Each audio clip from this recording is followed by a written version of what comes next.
Voilà, bienvenue à toutes et à tous pour cette traversée poétique aux côtés de Yahya Bellaskri et Karim Katan. Karim Katan, un recueil de romans, un recueil de nouvelles, de romans, dont le dernier, l'Éden à l'aube, vient de recevoir le prix littéraire du deuxième roman ici à Laval. Vous avez eu un magnifique trophée en chocolat hier soir. Vous l'avez mangé ? Tu l'as partagé ? Voilà. Ah oui, parce que je suis censée les vous voyez, mais j'avoue qu'on se connaît bien vu que je viens tous les ans et qu'ils sont un peu à la maison. Alors ça, je risque de vous voûter, enfin, je crois que je vais leur dire tu, mais ne vous sentez pas exclus. Hein. Ce n'est pas un tu d'exclusion, c'est juste que je vais pas y arriver. Ah oui, bon, donc tout va bien. Donc Karim, je passe au tu. Pendant cette heure, ensemble, il va pas être question de tes romans et de ton recueil de nouvelles, mais de cet objet superbe qui est un recueil de poésie qui s'appelle Hortus Conclusus, qui est édité aux éditions Extrême Contemporain. Rien que pour le nom de la maison d'édition, je trouve que ton texte y est très bien. Alors, premier recueil de poèmes, Hortus Conclusus, ça veut dire le jardin clos, le jardin enclos, on en parlera. L'articulation de l'enfermement, de la libération, un jardin aussi comme force vitale, le multiple, l'irréductible, et puis on va voir que de ce jardin, Karim nous emmène sur les chemins un peu partout dans le monde et nous raconte plein de choses.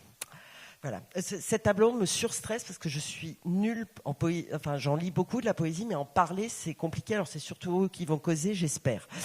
Yahya Bellaskri, cher Yahya, journaliste, romancier dorénavant, essayiste.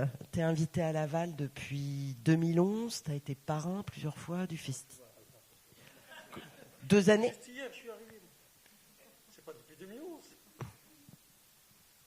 Invité à Laval tous les ans depuis 2011 ou presque. Tu es juré du deuxième prix, du prix littéraire du deuxième roman. Tu es cofondateur avec Hubert Haddad de la revue Apulée.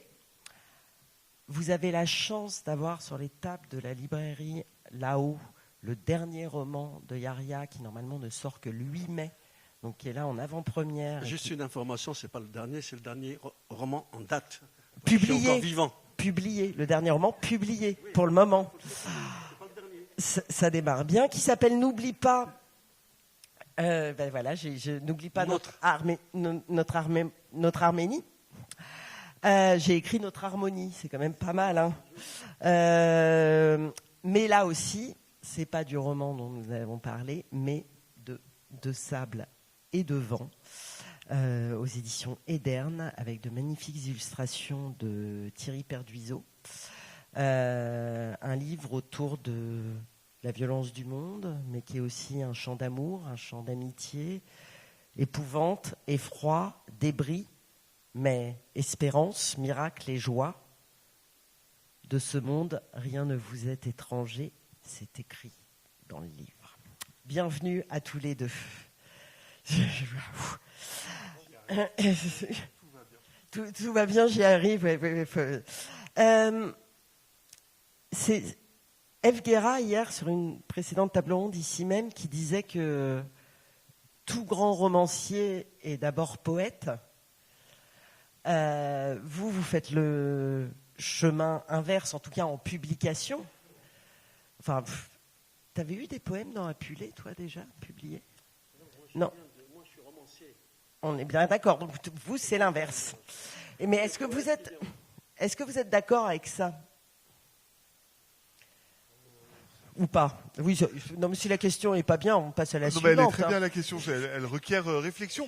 Alors, un peu comme toi, je dois dire, comme c'est la première fois que je publie un recueil de poésie et qui vient de sortir, je ne suis pas encore rodé à parler de ça. Je sais parler de mes romans. Parler du recueil, c'est un tout autre défi, je trouve. Juste pour te dire, du coup, on est tous dans le même bateau. Alors moi, j'ai fait le chemin moi, le chemin que j'ai fait, c'est plutôt... donc je suis... Non seulement je suis d'abord romancier, mais en plus, je pense que je suis... on va dire, même si c'est un peu artificiel comme séparation, mais disons que je suis fondamentalement romancier. Pour moi, mon travail principal, c'est le roman. Ce que je fais d'autre, c'est des échappées, des expériences, d'autres types de textes que j'explore, mais toujours pour revenir au roman, je pense. Et il m'a même fallu...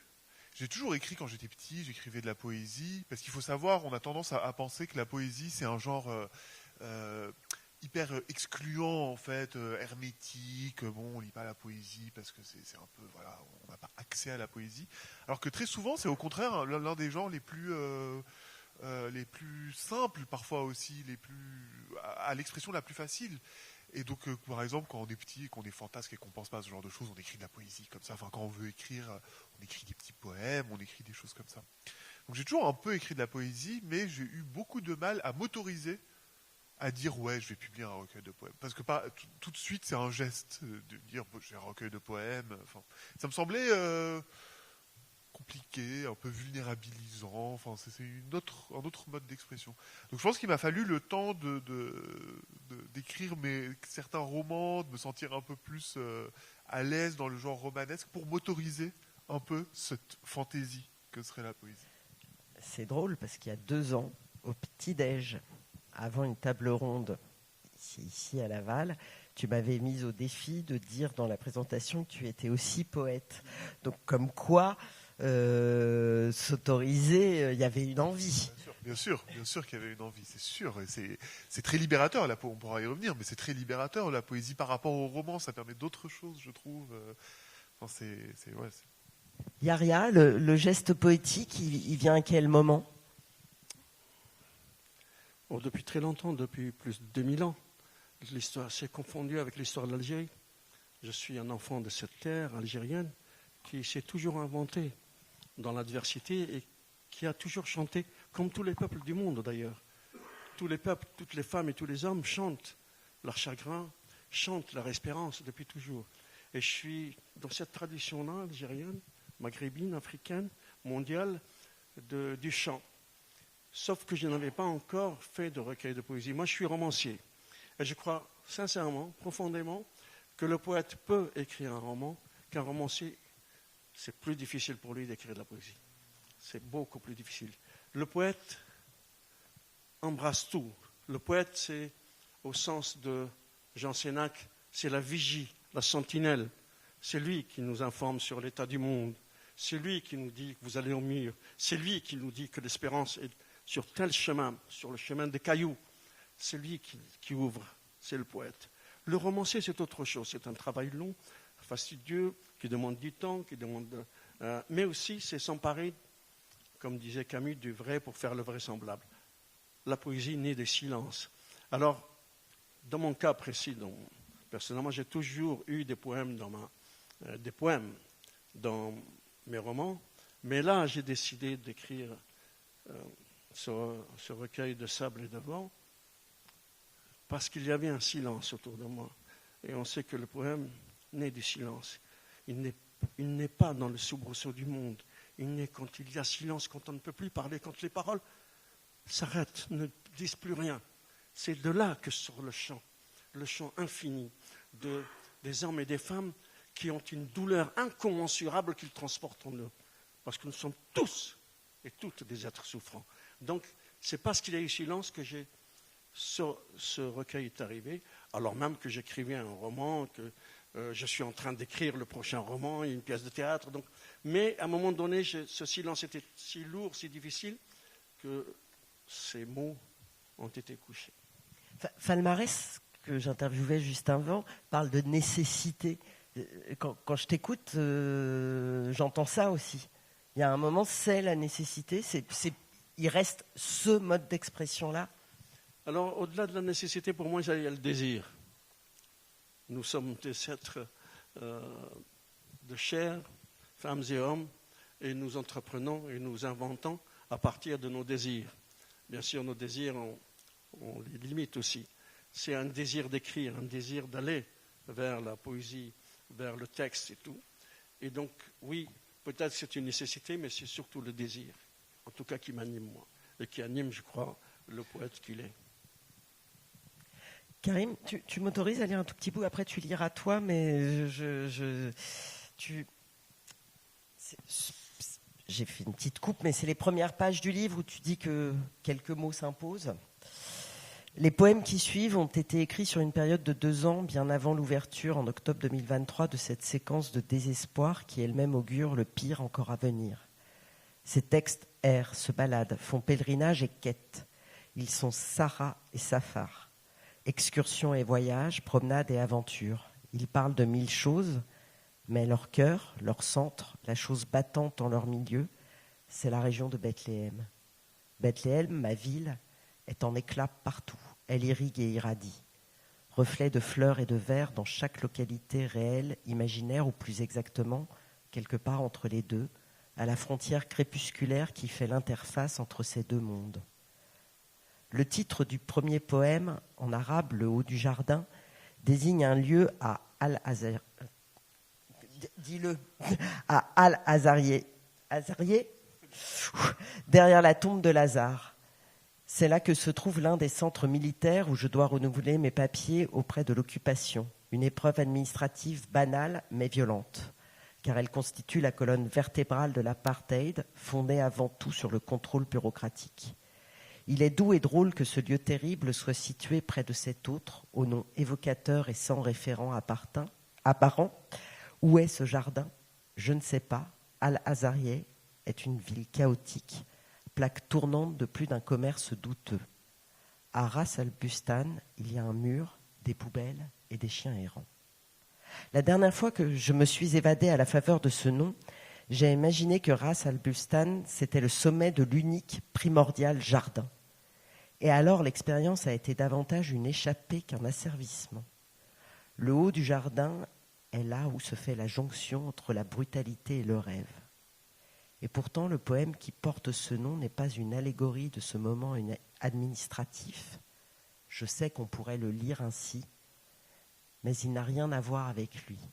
Il est essentiel pour moi que l'on sache qu'il n'a rien à voir avec lui, sinon mon évasion serait un échec. Voilà ce que permet un jardin. 2 choses, une échappée plus qu'un asservissement, et sinon mon évasion serait un échec. On cause de ça, Karim ? Merci pour cette belle lecture. Qu'est-ce que tu lis bien. C'est parce que le texte est pas mal. Non. Oui, mais alors juste pour un petit contexte effectivement qui s'impose, c'est que ce recueil, il commence quand même par un texte en prose. Il commence par une préface. J'aurais aimé ne pas devoir faire une préface. Voilà, c'est pas nécessaire. Mais là, vu le moment où ce recueil se déploie, c'était important de donner le contexte actuel de la Palestine. Par ailleurs, je répondrai à ta question juste après, mais pourquoi je dis ça aussi, et pour revenir aussi à ce que tu disais, Yahya, c'est par exemple une des figures qui émergent aujourd'hui, pour parler de poésie, qui émerge depuis 2 ans à Gaza, c'est le poète et la poétesse de guerre. C'est-à-dire que le genre qu'utilisent les gens pour s'exprimer sur ce qu'ils subissent à Gaza est souvent le poème. Je parle de gens qui n'écrivaient pas forcément auparavant. En Palestine, dans le monde arabe en général, et comme tu disais un peu partout, le poème, c'est un genre populaire. C'est pas un genre élitiste, c'est vraiment un genre que tout le monde utilise. Et donc émerge cette figure du poète et de la poétesse, beaucoup de jeunes femmes qui témoignent de la guerre. Donc quand, en tant que Palestinien, mais en général, on choisit de publier un recueil dans cette période, je trouve qu'il faut replacer cette réalité-là. Il s'avère que tous les poèmes que j'ai écrits, que j'ai composés dans Hortus Conclusus, il y a un poème qui parle de Palestine vraiment, il y en a quelques autres qui se situent peut-être plus ou moins en Palestine, mais sinon ça se passe un peu partout. Bon, voilà, c'est vraiment un voyage planétaire. C'est quelque chose de cet ordre-là. Mais il fallait que j'explique peut-être comment on avait accès à la planète à partir de la Palestine. C'était ça un peu aussi ce que je voulais dire, je crois, dans la préface. Et en effet, le premier poème s'appelle Ras el-Bustan, ça veut dire le haut du jardin, la tête du jardin, qui a un nom très évocateur, et qui est en vrai, je veux dire, un endroit pourri où il y a un centre militaire dégueulasse où il faut aller se déclarer auprès de l'administration militaire israélienne.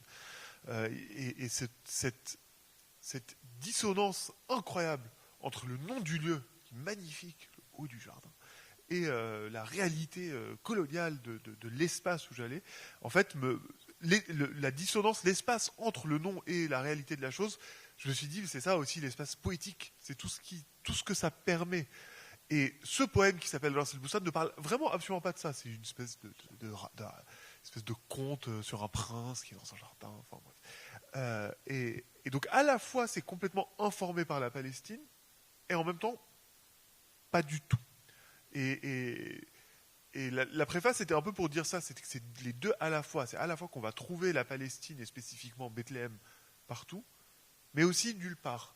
Et que ces poèmes lus individuellement parlent de ça comme ils ne parlent pas de ça. Et c'est vrai qu'il y a une polysémie dans le poème qui fait qu'il a plein de sens différents et qu'on a accès à plein de sens différents. Et que quand on lit de la poésie, on a aussi cette liberté-là, que c'est quand même un chant, au fond. Et comme tout chant, on y met un peu, contrairement au roman peut-être, où on suit quand même une narration, un plan, etc. Dans la poésie, je pense qu'il y a une liberté peut-être différente, qui fait que c'est beaucoup plus difficile d'en parler aussi. Parce que le roman. Parce que le roman, on peut en dire des choses. La poésie, c'est plus compliqué, je trouve. Moi-même. Oui. Yaria, pareil, je vais lire le premier texte et puis tu liras après. Enfin, pas le premier texte. Si, d'ailleurs, c'est le premier texte qui s'appelle La chute. Des mots d'effroi surgit un soir d'automne, l'oubli abîmé sur le rocher ancestral lorsque les hurlements des fauves glissent sur les jours de tumulte, l'enfant des séismes hivernaux chute. Renversé par le vertige d'une géographie troublée, la gueule ouverte semblable aux margoulettes dégénérées, le malheur s'invite sur le frontispice des défaites et les frissons s'insinuent dans les échines des vertébrés. Puis toujours les jours sans lune et ceux d'avant-hier de givre et de gadou. Les chemins s'épuisent, les bouches émétiques pour dire la béance quand l'outrance du scandale grossit jusqu'à l'étouffement. Les aubes s'obscurcissent, le silence rengorge et les matins infernaux se liguent pour briser la joie des jours d'absence. Alors, de craie, tracer l'amertume. Il n'y a rien à dire, tout est dit dans ce texte. Je veux dire, ce poème est explicite et on peut le rapporter à n'importe quelle situation humaine aujourd'hui. C'est de la poésie, mais la poésie, encore une fois, c'est le chant. J'ai travaillé beaucoup ces dernières années sur le début du XXe siècle, notamment autour de la Méditerranée et quand il y avait juste avant la chute de l'Empire ottoman et juste après. Et j'ai eu un vertige incroyable de voir que ce qui s'est passé au début du XXe siècle se repasse aujourd'hui. J'étais saisi par cette histoire. On dit l'histoire ne se renouvelle pas, mais si elle se renouvelle. Ce que nous vivons aujourd'hui, je parle du Moyen-Orient par exemple, c'est exactement ce qui s'est passé au début du XXe siècle. Donc, pour moi, ce chant peut s'appliquer à n'importe quelle situation où des femmes et des hommes, encore une fois, sont écrasés par la douleur, par la douleur de leur situation très difficile, et qui essayent d'entrevoir un peu de lumière. C'est ça, en fait, la chute. Mais oui, nous chutons tous, et tous nous chutons. Quand il y a une femme qui meurt, ou un homme qui meurt, c'est notre chute. C'est qu'on n'en est pas conscient, on est totalement inconscient, nous. Mais nous chutons ensemble. Mais tous et toutes ensemble. Mais nous sommes tous marqués par toutes les personnes qui meurent en Ukraine ou à Gaza ou ailleurs, parce que ce sont des nôtres. C'est nous. Quand c'est arrivé durant la Seconde Guerre mondiale que des Français ont chuté quand même, ils sont morts, écrasés par la soldatesque nazie, par l'Espagne franquiste. C'est nous. C'est toujours non. On croit que la guerre, c'est loin. Donc la chute, c'est ça, c'est la chute des hommes et des femmes qui, à un moment donné, oublient qu'ils sont au monde et qu'ils ont un devoir de solidarité, de se regarder, si ce n'est de s'aimer.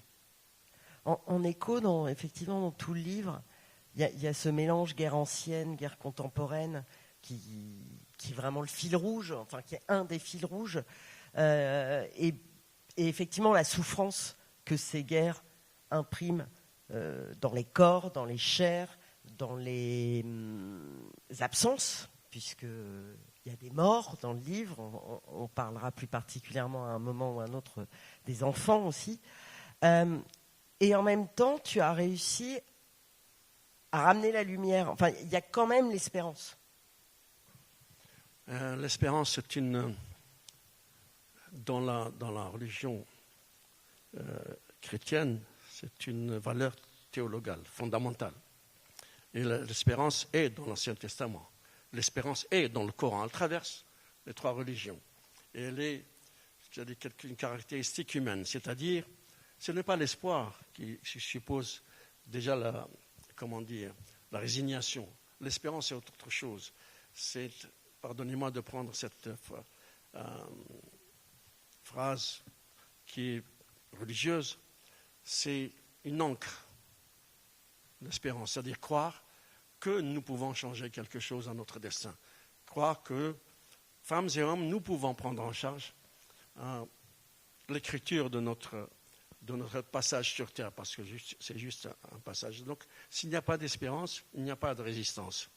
Donc, on a inventé un peu, pardonnez-moi, on a inventé cette histoire de résilience, c'est assez incroyable. On nous a enferrés dans cette histoire de résilience. Mais moi, je ne veux pas être résilient. Moi, je veux être un résistant. Résistant à la haine, résistant au rejet, résistant à la guerre. À tout ce qui touche à la dignité des êtres. C'est ça, la résistance. Et donc, pour garder cette espérance. Et l'espérance, ce n'est pas moi qui l'ai inventée. C'est les hommes et les femmes depuis toujours. Ils ont inventé cette idée de croire que c'est possible. Et c'est ce que nous évertuons à faire ici ou là. Quand vous allez voir un peuple en guerre, vous allez voir que pendant la guerre, il a des créations incroyables, qu'il s'invente quand même. Il n'est pas mort, ce peuple, il ne peut pas mourir, parce qu'il invente encore. Comment j'enchaîne après ça comme Karim, alors peut-être moins poussé que chez Karim, mais tu mélanges aussi prose et des poèmes en prose plus longs, des phrases, etc., puis des poèmes plus classiques. Ça, il y a eu une recherche de ce rythme-là Pour moi, la poésie, c'est aussi la prose, c'est la même chose. Pour moi, c'est aussi un texte poétique. Dans mon roman, qui sort là, bientôt, la semaine prochaine, je crois, N'oublie pas notre Arménie, pour moi, tout est poésie. Parce qu'il y a un drame incommensurable, une tragédie d'un peuple qu'on veut éliminer à un moment donné dans l'histoire du monde. Et ce peuple-là, comment il va se régénérer, il va s'en sortir. Pour moi, c'est tout un long poème. Les Arméniens me touchent tout autant que n'importe quel peuple, parce que ce sont les miens. Moi, je viens d'Algérie, d'Oran. Hein. Je viens de Paris, du 14e. Hein, mais ce sont les miens, les Arméniens et les Arméniennes. Les Palestiniens, les Israéliens, tout le monde, c'est le mien. Je les revendique tous. C'est mon peuple, mes amours à moi. Et donc, je voulais dire par là que, pour moi, c'est toujours de la poésie, de toutes les manières, même si c'est ce qu'on appelle la prose. Mais enfin c'est unique en France où on sépare les choses. C'est unique. Vous sortez hors de France et vous allez voir la littérature, elle est très, très diverse, qu'il n'y a pas de différenciation. Donc, le poème fait partie du roman. Le roman englobe tout.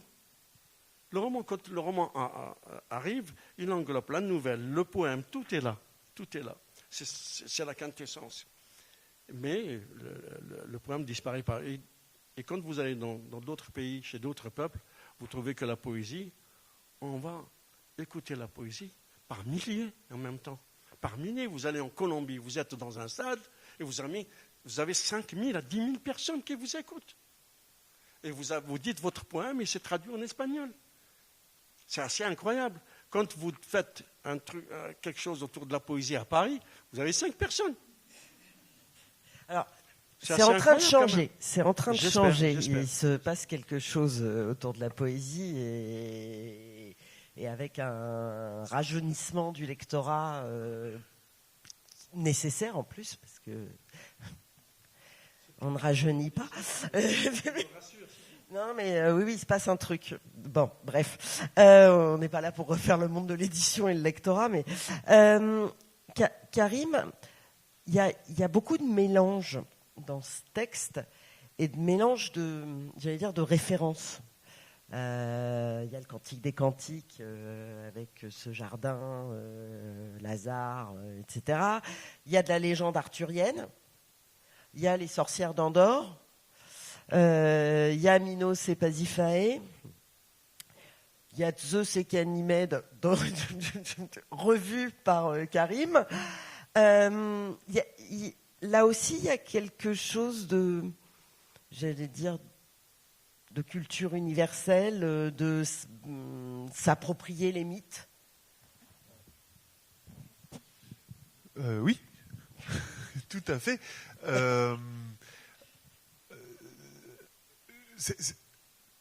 C'est ce que permet aussi, je pense, la forme du recueil. Contrairement à, on va dire, la forme, même si, comme toi, je n'aime pas faire ces différences, mais disons que le recueil, que ce soit de poèmes, de nouvelles, etc., il permet d'explorer des fragments différents à chaque fois. Donc il permet d'embrasser une espèce de spectre plus large de choses. Et au fond, ce qu'on voit en toute conclusion, c'est des trucs que moi j'aime bien.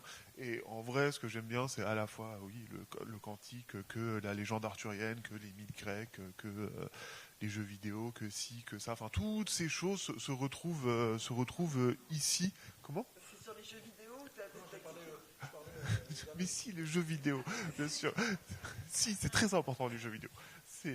J'écris grâce aux jeux vidéo. Oui, c'est une chose que je dis beaucoup, mais qui est assez importante. Donc, je suis un écrivain palestinien et français, mais ces mots ne me réduisent pas forcément à une monoculture ou une seule culture. C'est-à-dire que ma culture, j'ai la chance, en fait, quand même, d'avoir une culture globale, au sens où j'ai accès à des livres d'ailleurs, à des films d'ailleurs, à des réalités d'ailleurs, et toutes ces choses font une culture, enfin voilà, on a tous accès à une culture planétaire, et elle se retrouve dans nos goûts, ce qui nous intéresse.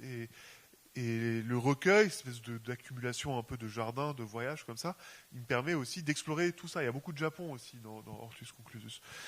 Donc c'est des explorations un peu de tout ça, et c'est une manière aussi de replacer, encore une fois, la Palestine au cœur du monde. C'est pas un endroit hors du monde, en fait. C'est pas un endroit retiré du reste d'une connexion planétaire. Non, on est au cœur du monde battant, et en fait, on est en contact avec ce que tu dis aussi, les peuples. On est des peuples. Chaque poème a un titre, et justement, entre crochets, derrière, il y a le lieu. Et je me suis posé la question de savoir si... alors, évidemment, pas forcément pour Pangée, mais pour ceux qui sont très localisés, si tu les avais écrits de là-bas, ou si... Pas toujours, oui, parfois. Oui, parfois, parce que donc c'est ça, chaque poème est vraiment associé à un lieu, enfin un monde de lieux. Parfois, ce sont effectivement des lieux où j'ai été, qui ont été créés à ce moment-là. Souvent aussi, c'est plutôt, on va dire, des voyages plus imaginaires, y compris pour des lieux réels. Ça dépend. Je voulais pas non plus que ça paraisse. Je voulais pas que ce soit un peu. C'est pas un carnet de voyage. C'est-à-dire, c'est pas un lieu, une espèce de poème composé sur ce lieu. Ça arrive parfois, et parfois pas du tout. Parfois, il y a des lieux où j'ai pas été. Il y a des lieux qui relèvent complètement de l'imaginaire. Voilà, ça dépend de chaque poème. Ouais. Alors, effectivement, j'ai parlé de légende arthurienne. Je ne te savais pas cet intérêt. Oui. J'adore. Et donc, je voudrais que tu lises celui-là. Lequel ? Oui. En entier ? Bah oui. C'est juste pour savoir. Donc le poème s'appelle « Dans ma chambre nouvelle ». Dans ma chambre nouvelle, au fond du lac salé, j'ai abdiqué la capitale, tétanisé mes orages, en ma désormais demeure. J'ai, dans mon eau merveille, paralysé mes rafales, et dans ma chambre, ovale, ronde, je ne sais plus, mais circulaire en tout cas, comme avant, où le temps passe aussi lentement qu'une vague, j'ai pétrifié un chant, cyclique, ovale, rond, je ne sais plus, et je le chante ou l'écoute, ou imagine le chanter, imagine l'écouter, m'imagine chantant, harpe, chasseresse, roi, fée, plus tout à fait roi, ni fée, ni chevalier, tout ça à la fois certainement. Il a suffi d'un sortilège jeté, de moi, sur moi, par moi. C'était simple, finalement, si facile. Un murmure et m'endormir à table et me soustraire à tous. Pour que toi, non, pour que je, pour devenir dame au lac, amour à la lueur des étoiles, pour que tu me brandisses tel cimeterre étincelant au clair de 2 lunes pleines, pour que je sois lierre ombragé dans ton temple en ruine, et aussi preux harpiste, seul en ta ruine, résonnante harpe, seul en ton jardin manié, sous le lierre ombragé, par le preux harpiste. Pour que de tes doigts je étincelle incandescence, pour que de tes doigts je jaillisse résonance, pour que je me répande, maître des eaux pures, protectrice des eaux boueuses, vaillant, moi ton chemin vers l'île aux antipodes, où toujours je et toi seront résonance. Que ne fus-je brocéliande ardente, sol amoureux, que ne fus-je sol, face, visage, éclaboussé de lumière, abject et incandescent, visage foisonnant, qui sera ta capitale, ta patrie et beaucoup d'avantages. Que ne fus-je visage, Graal débordant de toi, que ne fus-je égal à ma sœur, ma cousine, celle fée qui avec ses mains fait valser les éléments, maîtresse de la mer salée, des tonnerres et des déluges. Que ne fus-je prison d'air, forêt carcérale, suspendue haut dans le ciel, où toi, en ta bienheureuse captivité, prisonnier et aigle, verrais de loin seulement Camelot. Comme un tracé seulement, un doux songe de tours et de forteresses, réminiscence de splendeur. De loin, Camelot, la blanche et étincelante Camelot, tracée de splendeur, les restes d'un rêve enfiévré, rien, les détritus d'un empire. Camelot où on dit que je fus roi, de loin, Camelot, et tout près de nous, ici, en ta prison d'air, la pénombre fraîche, l'enchevêtrement, la consonance, où je suis roi aussi, peut-être autrement. Que ne fus-je loin des capitales, humide, abject, incandescent, fille du vent, fils des arcs dans le ciel, enfant de l'île, de l'île, de l'île, inavouable agitation. Tel 1000 soleils, agile et 3 fois béni, parcourant planète. Mais je me contente, éloigné, d'être l'immobile tonnerre au fond des eaux. Le captif, je me contente, demi à peine, semi seulement, au trouble, au vive, me contente d'attendre, interdit, par moi-même frappé d'endormissement, ma barbe tressée de magie. Le roi devenu sorcière, ou la dame devenue roi, je ne sais plus, je me contente, interdit, d'attendre en ma demeure, d'attendre. Pour jaillir Viviane et plus loin encore, ta dame, ta murmure, ta parole. Pour jaillir, yeux tremblants, de toi à toi, pour toi. Jaillir Viviane à ton chevalier, pour jaillir reverdie à nouveau, pour devenir ici, loin de Camelot, enfin, près de toi, enfin.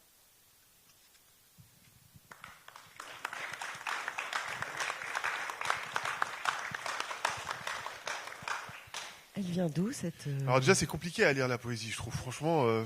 T'es fatigué là? Non mais... En plus je me suis rendu compte en cours de route que je ne savais pas en français si on prononçait ça Camelot, Camelot, et du coup c'était stressant. Alors, en fait c'est toujours... dire d'où ça vient, c'est toujours un exercice, je trouve, un peu délicat parce que c'est de la poésie. Donc moi, je veux dire, il y a une chose que je pense, enfin que je sais, ce que j'ai écrit là, c'est le roi Arthur en fait qui parle, et c'est Arthur qui, dans une espèce de réinvention de plein de bouts différents du mythe arthurien, se rêve devenir autre chose, et en fait s'adresse à Lancelot. Pour moi, c'est très clair. Je vois ce que j'ai fait, mais aussi, je trouve le plaisir un peu de la poésie, c'est que si on voit pas ça, c'est pas très grave.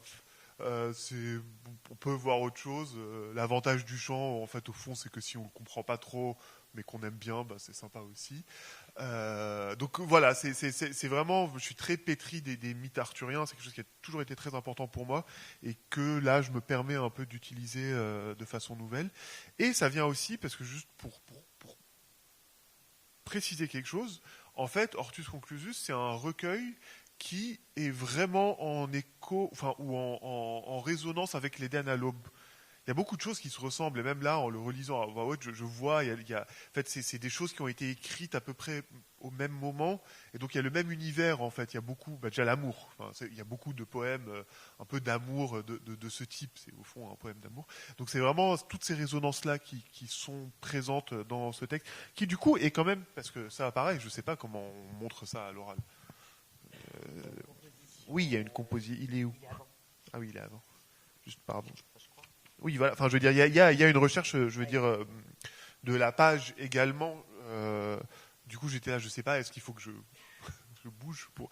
Mais voilà, il y a une vraie, une recherche typographique aussi. Ça, tu l'avais trouvé avant même l'éditeur ou ça a été une discussion justement avec l'éditeur? J'avais trouvé avant l'éditeur, mais chose assez marrante, c'est que du coup, je l'avais écrit moi sur des A4.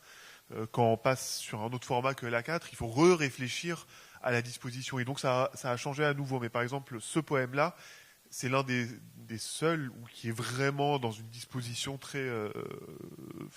il bouge partout sur la page. Donc il a juste fallu le repenser au moment où on est passé sur du coup c'est un A5, je suppose. En tout cas, pas un A4.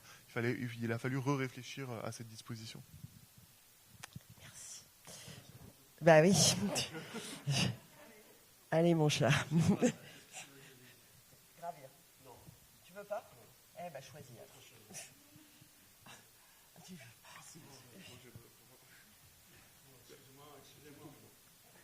Lettre à un ami? Si tu veux, en partie. Oui, bah oui. Ça va être quelque chose de précis. Oui, ça va être très court, c'est très bien. Il est vrai que notre amitié ne se nourrit pas d'instants passés ensemble, mais de la certitude que l'autre est vivant, m'as-tu dit. Mot bouleversant tant la présence au monde de l'autre nous détermine.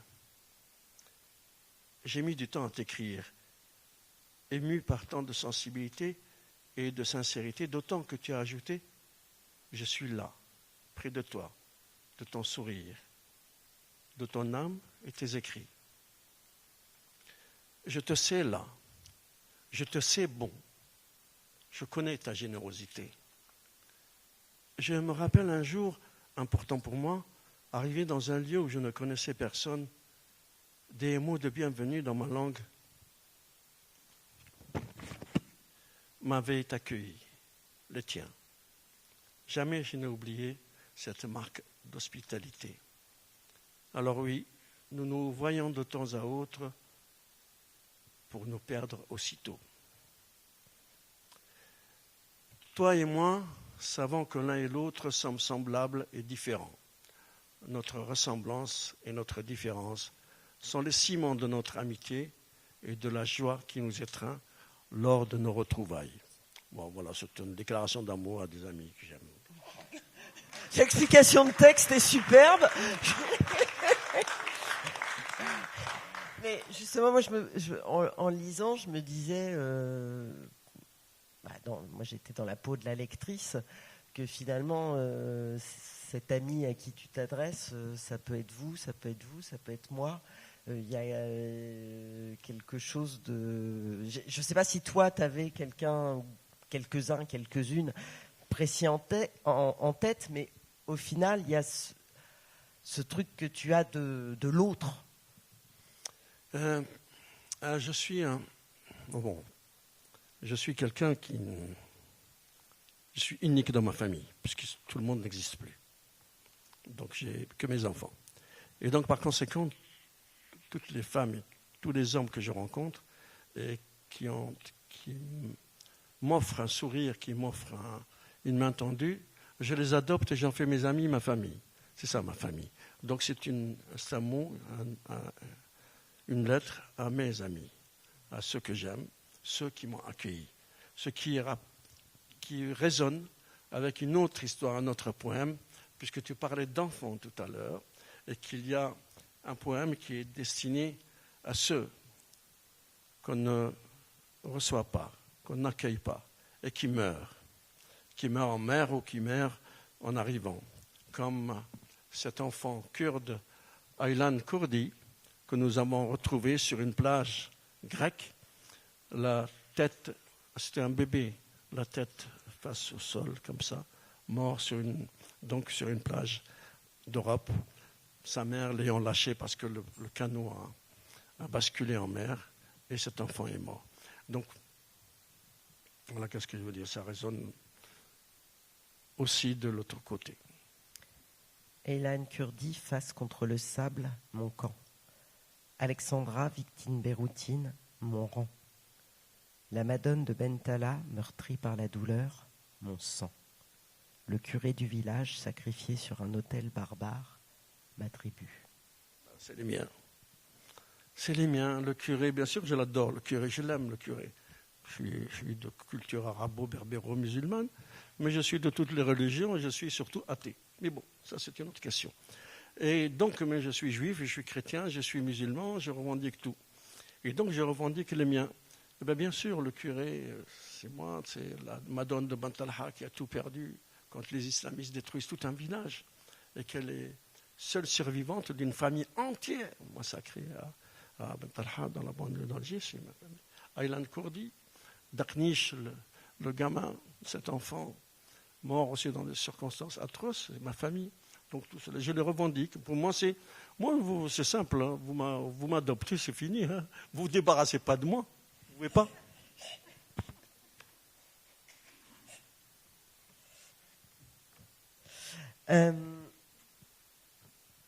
Est-ce qu'il y a... tu parlais tout à l'heure du silence duquel jaillit le poème. Mais on entend dans ta voix que ce silence, il est pesant. Enfin, que ça naît d'une douleur. Ça naît peut-être d'une colère aussi, de voir que... Tu sais tout à l'heure que l'histoire se répète, mais finalement, elle se répète plutôt pour le pire que pour le meilleur. Et est-ce que c'est une façon d'adoucir la colère, le poème ?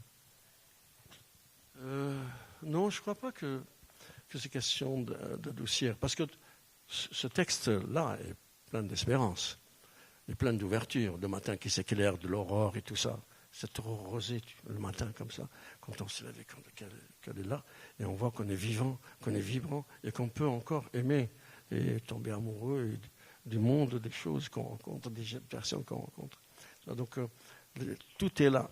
Mais en même temps, c'est le silence qui fait naître pour moi le poème. C'est-à-dire quand toutes les portes se ferment, qu'il n'y a plus de possibilité de prendre la parole, parce que la parole, les paroles qu'on entend aujourd'hui, c'est quoi ? C'est une libération des paroles, c'est assez incroyable aujourd'hui. Il n'y a que de la haine qui sort de la bouche de ces gens-là, de ces personnes. Quand vous allumez la télé ou la radio, qu'est-ce que vous entendez ? Ben voilà, ceux-ci, ils sont venus prendre notre croissant à notre pain. C'était un homme politique il y a quelques années, qui l'avait dit, vous vous rappelez ? Et puis on n'entend que de ça, que ça.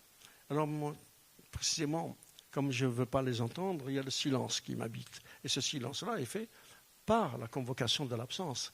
Et c'est ce qui me permet, moi, de convoquer mon père, ce vieux père, qui m'a dit que chaque jour est une chanson, qui me permet de convoquer ma mère, qui m'a dit que Shlomo, c'était mon frère. Shlomo, c'est le gamin juif d'Oran avec lequel j'ai joué. Et un jour, on m'a dit que c'était Al-Yahoudna alahum Allah. Les Juifs au nid de Dieu. Et ma mère m'a dit, mais non, Shlomo c'est ton frère. Alors je convoque tout ça. Tu vois. Je convoque tout ça. Et d'un seul coup, tout s'éclaire. Et je vois, par exemple, même quand c'est pas moi qui invente ces chars, qui a inventé. Dans les ténèbres, il n'y a pas une place pour la beauté. Toute la place est pour la beauté. Et donc voilà, c'est ce que j'essaie de voir. Tu nous lis Espérance, celui-là tu veux bien? Ouais, peut-être. Je ne sais pas ce que c'est. Oui, peut-être, oui. Bon, voilà. Mes sanglots apaisés, hier sur tes seins, je ne cesse de boire tes baisers dans la source de l'absence. Entends les pleurs des enfants et ceux des êtres chagrinés.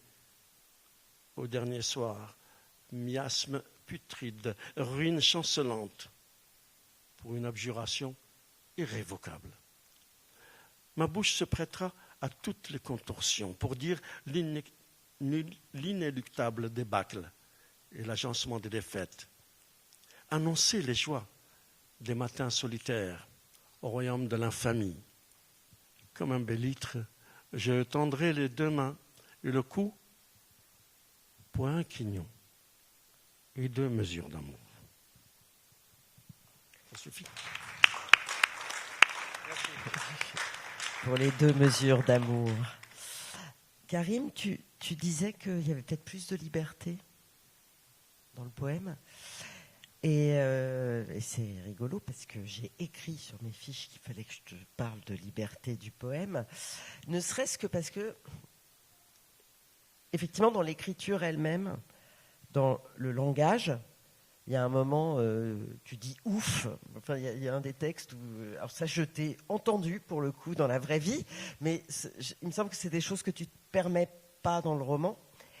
Et puis, peut-être que je me trompe, mais je t'ai trouvé beaucoup plus cru dans certains textes. Il y a toujours beaucoup de sensualité dans tes textes, mais là, c'est peut-être plus cru à certains moments. Et justement, est-ce que c'est le poème qui permet ça d'aller... Alors ça, c'est aussi parce que certains des poèmes, je les ai écrits avant de vraiment réfléchir au fait qu'ils allaient peut-être un jour être publiés. Et du coup, forcément, ça m'a donné une forme de liberté où j'ai écrit le poème. Puis il y a certains poèmes que, quand enfin approchait la date de publication, j'étais là, mais c'est pas possible. Enfin, je vais pas. Puis on va jamais. Si un jour on me demande de les lire, je vais pas les lire. Enfin, je peux pas. Donc oui, il y a des choses qui portent pas forcément sur moi en plus, mais voilà, c'est une forme d'expression un peu différente, je trouve, voilà, qui est assez, qui libère un peu, je pense, ouais, qui permet d'explorer d'autres choses. Je pense que c'est assez cru les romans aussi. Enfin, ça alterne. Il y a toujours, enfin, ça alterne pas, mais il y a toujours dans tout ce que j'écris un peu un mélange de tout ça à la fois, quand même, mine de rien. Mais en effet, il y a certains poèmes, notamment disons le poème le plus long, qui est le premier poème en vrai que j'ai écrit lors du conclusus. Il est vers la fin. Il s'appelle Port Island. Enfin, bon, le refrain est quand même, voilà. C'est assez cru. Donc c'est mis sous cet angle-là, mais je pense aussi c'est parce que je les ai écrits sans trop me figurer qu'un jour ça deviendrait un livre. Et donc c'est différent. Maintenant que ça fait quelques temps que je suis romancier, donc je sais quand j'écris un roman que, parfois on le finit pas et ça devient pas un roman, mais bon, a priori il y a vocation à ce que ça soit publié et lu à un certain moment. L'espèce L'originalité ici pour moi, c'était que c'était pas la prévision principale.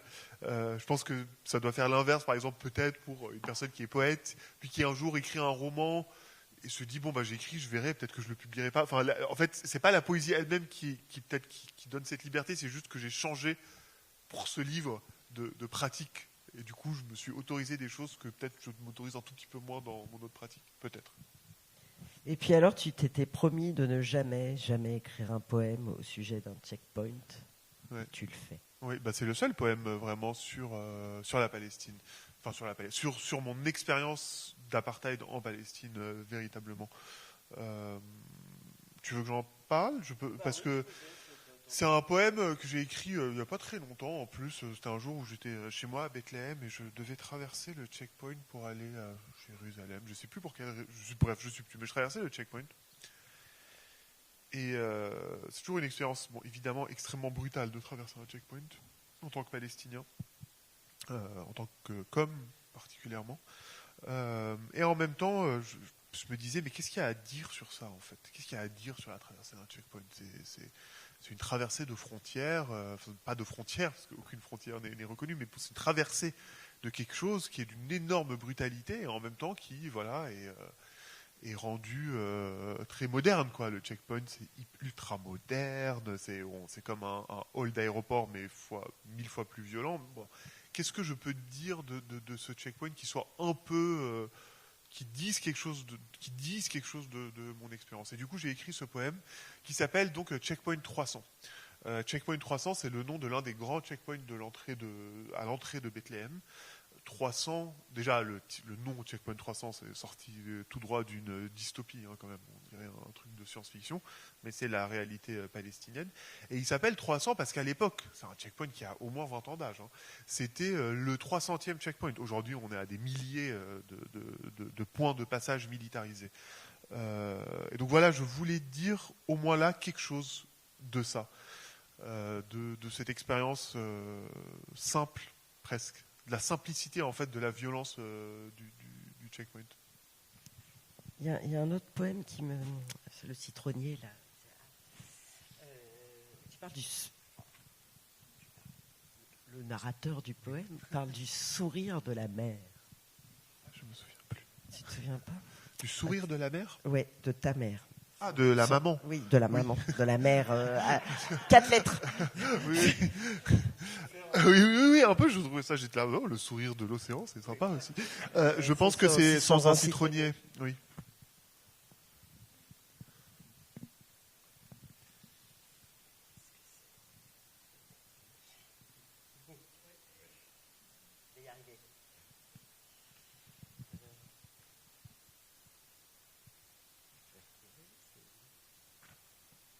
Je ne sais plus moi-même, donc je ne peux pas t'aider. Non, c'est après. À mon avis, ça doit être là. Genre, ma mère n'a jamais... On ne résonnera jamais le rire de ma mère qu'elle garde pour les autres.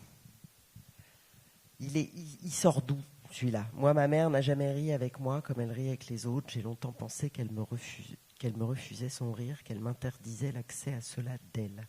Mais j'ai compris que pour moi, elle réservait sa face la plus dévastée seulement, le secret d'une mère à son enfant, chagrin partagé, notre jardin commun et silencieux, où ne résonnera jamais le rire de ma mère qu'elle garde pour les autres. Au risque de mimer un peu Yaya, bah voilà, c'est dit. Enfin, c'est vraiment un poème, entre autres choses, parce que c'est le narrateur, enfin la voix poétique, elle s'adresse à quelqu'un, un être aimé, et lui parle de sa mère. C'est un poème sur le deuil aussi, je pense. Enfin, ma mère est vivante, mais sur l'espèce de deuil à venir, je pense. Pareil, tu vois, le poème, il permet ça un peu, c'est-à-dire d'explorer quelque chose de façon très intense sur quelques pages. Enfin, c'est ça. Genre, on peut, voilà, de façon très très intense, faire un truc hyper intime sur 2 pages, 3 pages, et puis passer à autre chose. Encore une fois, ces comparaisons sont un peu artificielles, mais comme j'ai l'habitude du roman, donc un souffle différent, c'est fastidieux, c'est plus long, c'est autre chose. J'ai ce référent-là, et en fait, découvrir que, au fond, je peux faire quelque chose de très intense, pour moi en tout cas très intense, sur 2 pages, et voilà, et puis passer à autre chose de peut-être aussi intense, de peut-être plus léger, de peut-être plus lourd, etc. C'est une grande... c'est une grande découverte, quoi. Je me dis, je peux explorer ainsi mon émotion. Ça te permet aussi d'esquiver. Ça y est, tu vois, j'ai mal commencé. Tu m'as coincé avec ta question. T'es citronnier. Alors j'esquive. Je viens d'un pays bla bla bla. J'adore. Quand je dis que tu t'es un peu permis des choses, c'est ça aussi. Je viens d'un pays bla bla bla. Enfin, et ça, ton éditeur, t'as eu des retours? Vous avez travaillé comment sur ce genre? En fait, on a ce qui était intéressant. Donc, l'Extrême Contemporain, c'est un éditeur de poésie. Il s'avère que c'est aussi un copain parce que je fonctionne comme ça. Mon éditeur principal, Elisa, ne fait pas de poésie. Du coup, c'était aussi intéressant de travailler avec un copain sur un autre modèle. Je lui ai envoyé à la base, Hortus Conclusus, c'était 100 poèmes. Donc je lui ai envoyé 100 poèmes, j'ai dit voilà, c'est mon recueil, c'est ça et tout. Et on a travaillé beaucoup sur la sélection, en fait, sur la composition finale, parce que c'est pas 100 poèmes au fond. Lui, il m'a fait une première proposition de sélection. C'était hyper intéressant parce qu'il avait raison, évidemment, au fond. Les 100 poèmes, c'était illisible, c'était illisible. C'était autre chose, en tout cas. C'était un autre type de livre. Et donc, ce qu'on a fait beaucoup ensemble, c'est plutôt l'assemblage. L'assemblage de poèmes, dans quel ordre, pourquoi dans cet ordre-là. Et cette discussion, elle a été... après, on a travaillé sur le texte aussi, mais cette discussion sur l'assemblage, elle a été hyper intéressante. Chose qu'on peut faire dans un roman, mais à un moment, le roman tel qu'on l'a écrit, il a ses séquences. Alors que le poème, je pense que c'est un peu plus mobile, les poèmes, entre eux. Toi aussi, Aria, l'assemblage, ça a été quelque chose de discuter avec l'éditeur, ou finalement ça ressemble tout à fait à ce que tu avais envoyé? Non. Moi, je ne discute pas avec l'éditeur. Je travaille, j'écris et puis j'envoie. Tu ne veux pas me publier, si tu ne me publies pas, ce n'est pas grave. Je peux vivre sans être publié. Je suis un homme heureux de ce que j'ai. Ça me suffit. Mais je ne veux pas de diktat, je ne veux rien du tout. Bien sûr, je discute un certain nombre de choses. Mais pas mes textes. Tu ne les discutes pas. Tu ne veux pas les faire, tu ne le fais pas. C'est ton choix. Donc non, j'ai travaillé. Et est-ce que tu as discuté avec toi-même sur l'assemblage? Non, c'est-à-dire que pas du tout. En fait, j'écrivais, puis à un moment donné, alors là où j'ai demandé à lire à quelqu'un, donc, et de me faire ses retours. Quelqu'un de proche, et puis qui m'a fait des retours, et c'était très bien. Maintenant, la discussion avec l'éditeur se fait à un autre niveau. Se fait sur la forme, sur comment on fait. Par exemple, à l'origine, moi, ce texte, je voulais le publier avec plusieurs illustrations de Thierry Pertuiseau. Or, l'éditeur ne voulait que 5 illustrations. Il y en a 4 dans le livre. Ce sont des peintures que Thierry Pertuiseau a réalisées, et ce sont des photos de ces peintures. Donc, ils seront dans une exposition qui sera au Sénat bientôt, à Paris, ces tableaux. Et donc, à la couverture, c'est aussi lui, la couverture du livre, c'est Thierry Pertuiseau. Or, l'éditeur ne pouvait pas faire plus que 4 à l'intérieur du livre. J'ai accepté, et Thierry Pertuiseau aussi a accepté. J'ai demandé à Thierry s'il était d'accord, il m'a dit oui. Donc, on l'a fait comme ça. Mais sinon, à l'origine, c'était plus d'illustrations de Thierry. Les illustrations sont à l'origine en noir et blanc, ou vous avez dû passer au noir et blanc pour Non, nous avons dû passer au noir et blanc. D'accord. Ouais, et parce que ce n'est pas tout à fait en noir et blanc, non, bien sûr. Ce sont d'immenses tableaux, de grands tableaux qu'il a réalisés. Il a lu mes textes et il m'a proposé ces dessins, ce travail-là précisément. C'est magnifique ce que fait Thierry Pertuiseau quand même. Ça. Là, il y a eu discussion effectivement, mais j'ai demandé à Thierry. Mais sinon, moi je fais mon travail, et puis voilà, l'éditeur fait son travail dans le respect de l'un de l'autre, mais tu ne peux pas toucher à mes textes. C'est tout. Il t'a proposé les tableaux en fonction des textes. Enfin, il a lu. Non, le tableau c'est moi. Avec Thierry, il m'a dit qu'on ne peut pas faire plus de 4 tableaux. Non, Thierry, je veux dire. Thierry t'a proposé il m'a proposé, en lisant mes textes, il a travaillé. Depuis, ça fait 2 ans qu'il travaille là-dessus. Donc, et à ce moment-là, il m'a montré, j'allais dans son atelier. C'est des tableaux qu'il a fait exprès pour tes textes. Absolument, oui. Ah oui, il le dit, Thierry Pertuiseau. D'ailleurs, on va le présenter aussi à la rentrée dans une expo, dans une galerie à Paris. On trouvera cette information sur Internet facilement. Et donc, il y aura des tableaux, il y aura ce livre aussi. Eh bien, rendez-vous à Paris à la rentrée, c'est ça? Oui, puisqu'il est 16h15. Yahya Belaskri, de Sable et de Vent. Karim Kattan, Hortus Conclusus. Un grand merci. Alors, je voulais juste dire quelque chose avant, si vous me permettez. Dire un mot sur la revue Apulée, quand même. C'est une revue, juste dire un petit mot, c'est une revue de 400 pages que nous faisons. Qui paraît quand Là, c'est fin mai. Fin mai qui va paraître. Et sur le 10e numéro, ça fait 10 ans que nous avons commencé cette revue, qui est internationale, qui fait appel à des créateurs dans le monde entier, des romanciers, romancières, nouvellistes, poètes et poétesses, mais aussi on s'autorise à intervenir un philosophe, un économiste, mais chaque fois, ça va, on va pas, nous on reste dans la littérature, quoi. Et dans ce prochain numéro qui s'appelle Humanité avec le S du pluriel entre parenthèses à la fin, nous avons un grand dossier sur la poésie des aborigènes d'Australie qu'on ne connaît pas. Donc, il y a énormément de traductions et c'est une poésie mais volcanique comme pas possible, extraordinaire. Nous avons un dossier sur la littérature, la poésie tzigane. Quand on parle de tzigane, on a tellement d'a priori. On ne pense même pas que ce sont des femmes et des hommes capables de création. Et pourtant, il y a des poètes et des romanciers tziganes. Donc on fait un dossier. On fait un dossier sur la poésie algérienne. On parle des Algériens, de l'Algérie et des OQTF. Mais enfin, cette Algérie, c'est aussi des femmes et des poètes extraordinaires, des poétesses, des romanciers qui ont une histoire longue depuis plus de 2500 ans. Bien. Et nous parlons aussi nous avons des textes qui sont venus du monde entier, de partout, dans toutes les langues que nous avons traduits. Donc, allez vers la revue Apulée. C'était vraiment l'occasion de respirer, franchement. Voilà, et vous êtes un peu plus heureux. Rendez-vous en librairie fin mai pour le prochain numéro d'Apulée. Si je dis le dernier, il va me tuer. Un grand merci à tous les deux. Merci à toi.